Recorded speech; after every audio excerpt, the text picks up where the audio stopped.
오늘 우리에게 주시는 말씀입니다. 오늘 모세 시리즈 네 번째 시간인데요. 출애굽기 14장 10절부터 20절까지 말씀을 봉독해 드립니다. 바로가 가까이 올 때에 이스라엘 자손이 눈을 들어 본즉 애굽 사람들이 자기들 뒤에 이른지라. 이스라엘 자손이 심히 두려워하여 여호와께 부르짖고 그들이 또 모세에게 이르되 애굽에 매장지가 없어서 당신이 우리를 이끌어내어 이 광야에서 죽게 하느냐? 어찌하여 당신이 우리를 애굽에서 이끌어내어 우리에게 이같이 하느냐? 우리가 애굽에서 당신에게 이런 말이 이것이 아니냐? 이러기를 우리를 내버려 두라. 우리가 애굽 사람을 섬길 것이라 하지 아니하더냐? 애굽 사람을 섬기는 것이 광야에서 죽는 것보다 낫겠노라. 모세가 백성들에게 이르되 너희는 두려워하지 말고 가만히 있어서 여호와께서 오늘 너희를 위하여 행하시는 구원을 보라. 너희가 오늘 본 애굽 사람을 영원히 다시 보지 아니하리라. 여호와께서 너희를 위하여 싸우시리니 너희는 가만히 있을지니라. 여호와께서 모세에게 이르시되 너는 어찌하여 내게 부르짖느냐? 이스라엘 자손에게 명하여 앞으로 나아가게 하고 지팡이를 들고 손을 바다 위로 내밀어 그것이 갈라지게 하라. 이스라엘 자손이 바다 가운데서 마른 땅으로 행하리라.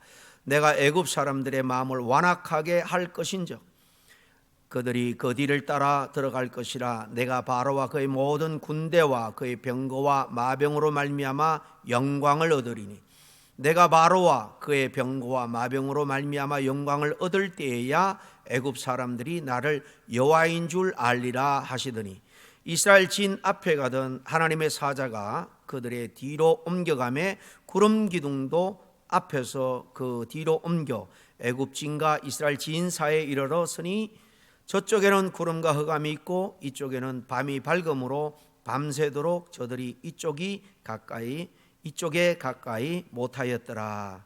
아멘.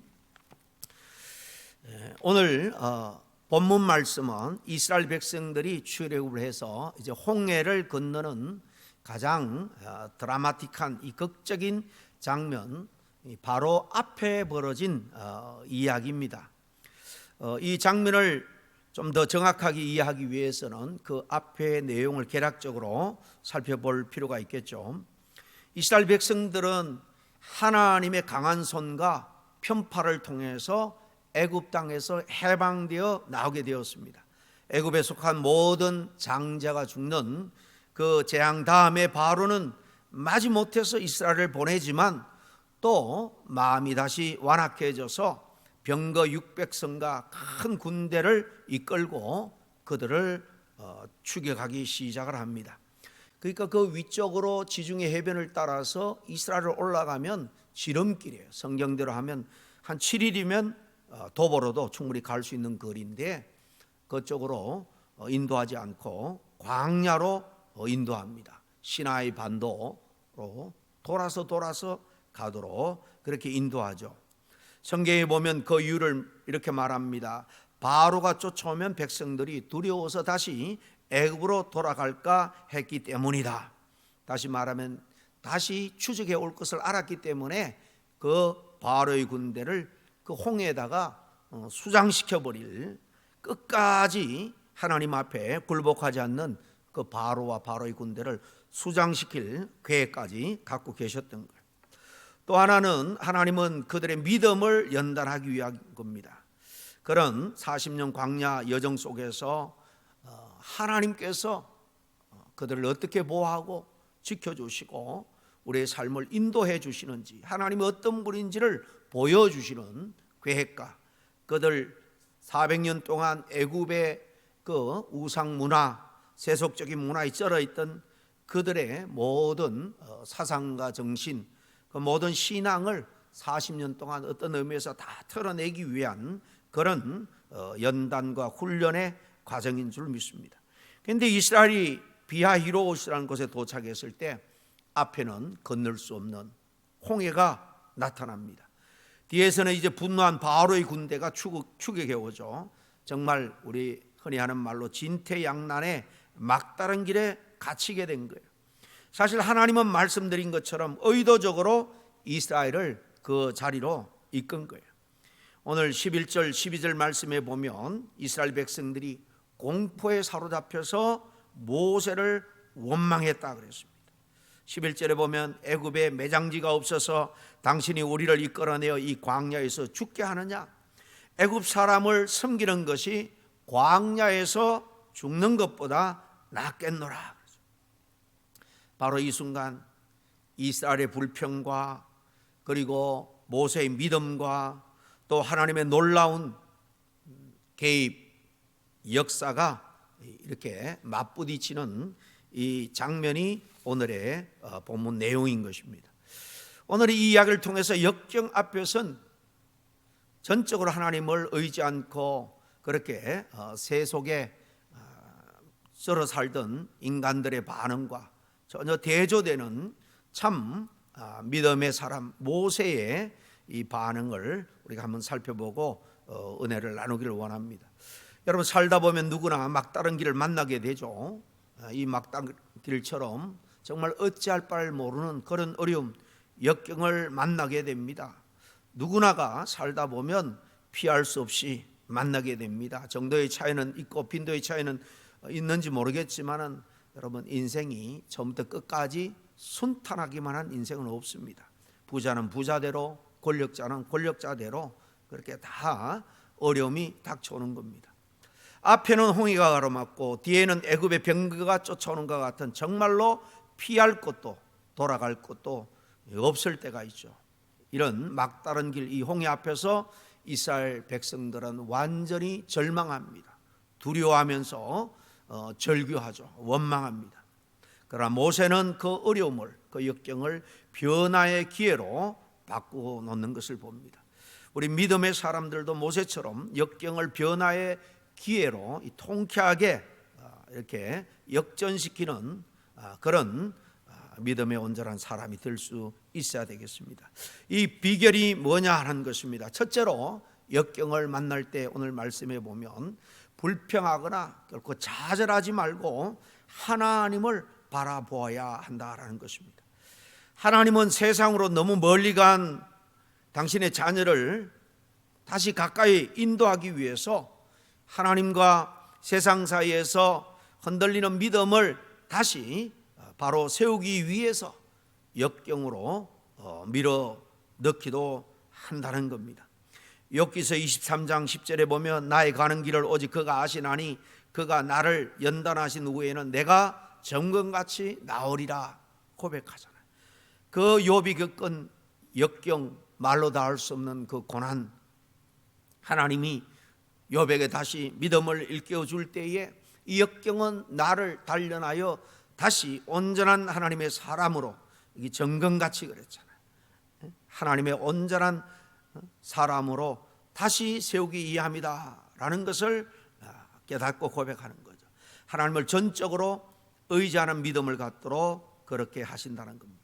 그런데 이스라엘 백성들은 적군과 홍해라는 이 위기 앞에서 바로 두려움 속에서 불평하기 시작합니다.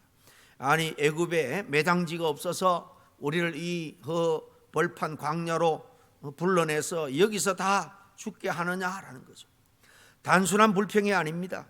하나님 없던 시절이 훨씬 좋았다라는 말이죠. 목회하다 보면 신앙생활을 잘하다도 좀 어려운 일을 만나면 금세 이렇게 영적으로 완전히 좌절하고 과거로 회개해버리는 그런 경우들을 볼 때가 사실 많이 있습니다. 얼마나 안타까운지 모릅니다. 위기 앞에서 본성이 드러난다는 말이 있죠. 심리학에서 자동차 사고를 당했는데 그 순간 자기 입에서 튀어나오는 외마디 그 첫 말이 사실 평소에 그 마음속에 가장 깊이 가장 선명하게 박힌 생각이고 말이다 라는 것을 여러 사람의 연구를 통해서 확인을 했습니다.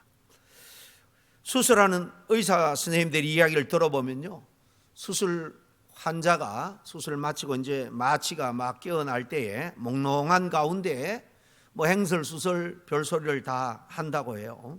정말 점잖하게 생긴 신사, 정말 주름진 그런 인생이 아니라 순탄한 삶을 사는 것 같은 그런 숙녀들도요, 무슨 그 어려움이나 고통, 불만이 그 안에 가득한지, 어떤 경우는 무의식 중에 깨어나면서 막 누구를 막 비난하고 원망하기도 하고 심지어 욕을 하기도 한다 그래요.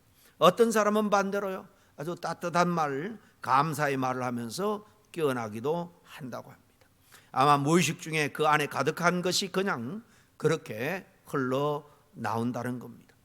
이스라엘은 위기 속에서 믿음의 말이 아니라 불평이 튀어나왔습니다. 이처럼 신자가 이런 어려운 위기를 만났을 때 자기의 영적인 본색이 드러나게 되어 있는 법입니다.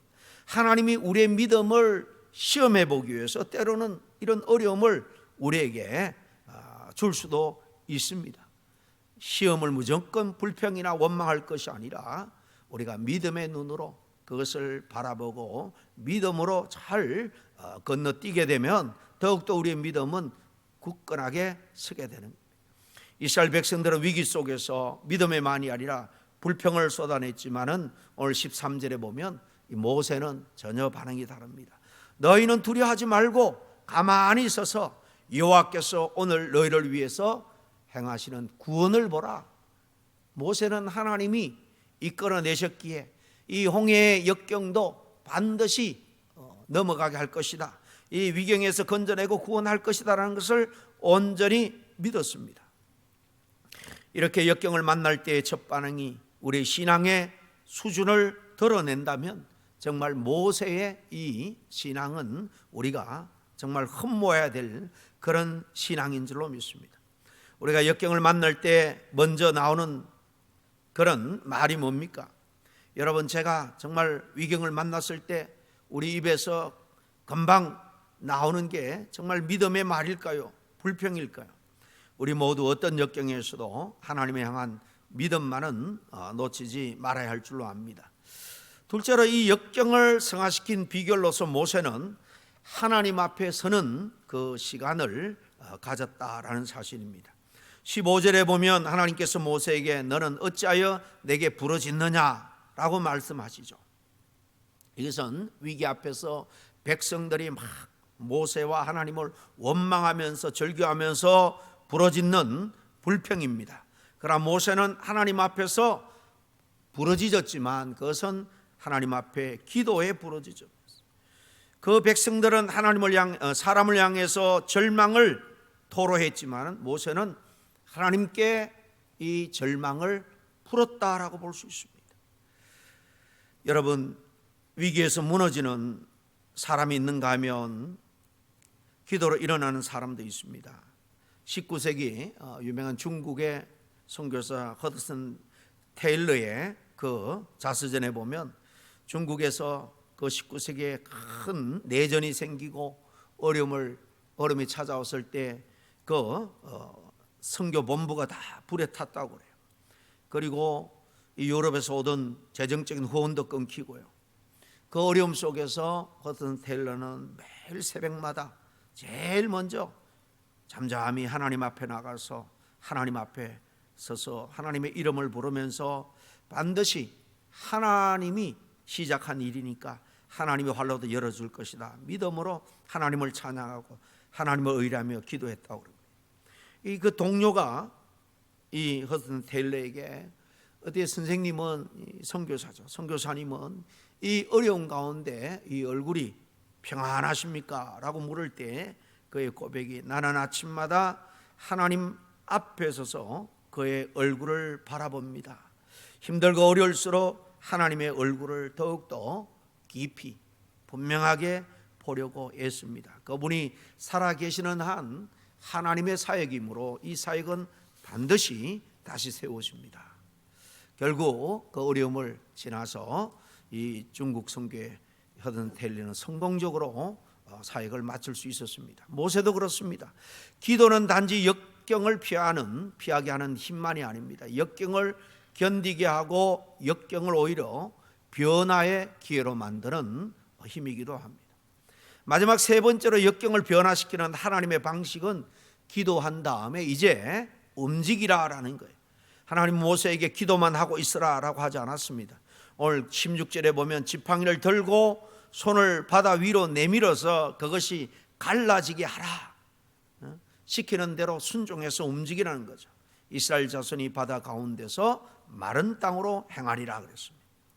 하나님은 기도했으면 이제 내 지시를 따라 순종해라, 움직여라라고 말합니다. 믿음은 순종으로 나타나야 됩니다. 행동으로 증명되어야 하는 겁니다.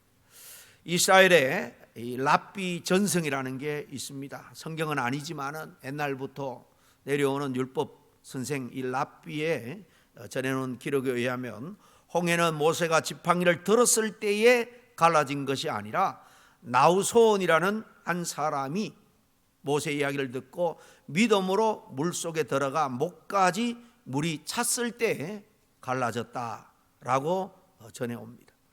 여호수아도 마찬가지죠. 백성들을 이끌고 요단강을 건널 때도 벗개를 맨 제사장들에게 명령합니다. 물이 그냥 성경에 두 가지 차고 넘치는 그런 상황임에도 불구하고 제사장들에게 언약궤를 메고 들어가라 라고 말할 때 제사장들이 순종하죠. 그들이 강물에 발을 디뎌 놓을 때 그 몸이 다 잠길 듯한 그런 창이란 물에도 두려움 없이 순종하고 들어갔을 때에 위로부터 물이 멈추게 되었다 그랬습니다.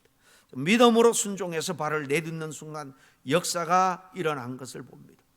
우리의 홍해도 마찬가지입니다. 홍해 같은 역경 어려움도 순종해서 움직이지 않으면, 하나님께 기도하고 하나님의 뜻을 듣고 움직이지 않으면, 순종하지 않으면 절대로 해결되지 않는다는 겁니다. 마지막 19절 20절 보면 하나님은 역경 가운데서 우리를 보호하시고 구원하시는 새로운 방식을 보여줍니다. 아주 놀라운 방법인데요, 19절 20절입니다. 이스라엘 지인 앞에 가던 하나님의 사자가 그들의 뒤로 옮겨가매 구름 기둥도 앞에서 그 뒤로 옮겨 애굽진과 이스라엘 지인 사이에 이르렀으니 저쪽에는 구름과 흑암이 있고 이쪽에는 밤이 밝음으로 밤새도록 저쪽이 이쪽에 가까이 하지 못하였더라 그랬습니다. 출애굽 때에 이 믿음 없는 이스라엘 백성들의 확신을 주기 위해서 하나님이 낮에는 불기둥, 구름 기둥으로 인도하셨죠. 그런데 오늘 이 말씀에 보니까 이 어려움, 위경 앞에서 하나님은 이들을 인도하고 보호하시는 그 방식 자체를 완전히 바꾸는 것을 봅니다. 과거에는 앞에서 그저 인도했지만 이제는 뒤에서 막아주시는 걸 볼 수 있습니다. 우리들도 마찬가지예요. 위기 앞에 서면 하나님은 평소와 다른 방식으로 우리를 보호하신다라는 겁니다. 문이 막힐 때 하나님은 창문을 열어주시기도 하는 거예요. 하나님은 위기 속에서 종종 전략을 바꾸시는데 우리의 발걸음을 멈추게 하시기도 하고요, 전진하게 하시기도 하고 등 뒤에서 이렇게 막아주기도 한다는 사실입니다.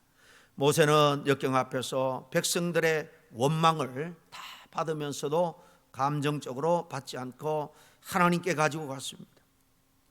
상황보다 더 크신 하나님을 바라보면서 하나님께 기도했습니다. 하나님의 말씀을 듣고는 그대로 행동으로 순종했습니다. 이런 신앙의 모습이 역경을 승리로 바꾸는 비결인 것을 오늘 말씀을 통해서 우리는 확인할 수 있습니다. 홍해는 절망의 상징이 아니라 바로 하나님께서 우리에게 내가 너희를 인도하는 하나님이다, 보호하고 지키는 하나님이다 라는 사실을 이 기적을 통해서 오히려 보여주는 그런 무대입니다. 역경은 우리의 실패가 아니라 하나님이 변화시키시는 기회의 순간이라는 겁니다.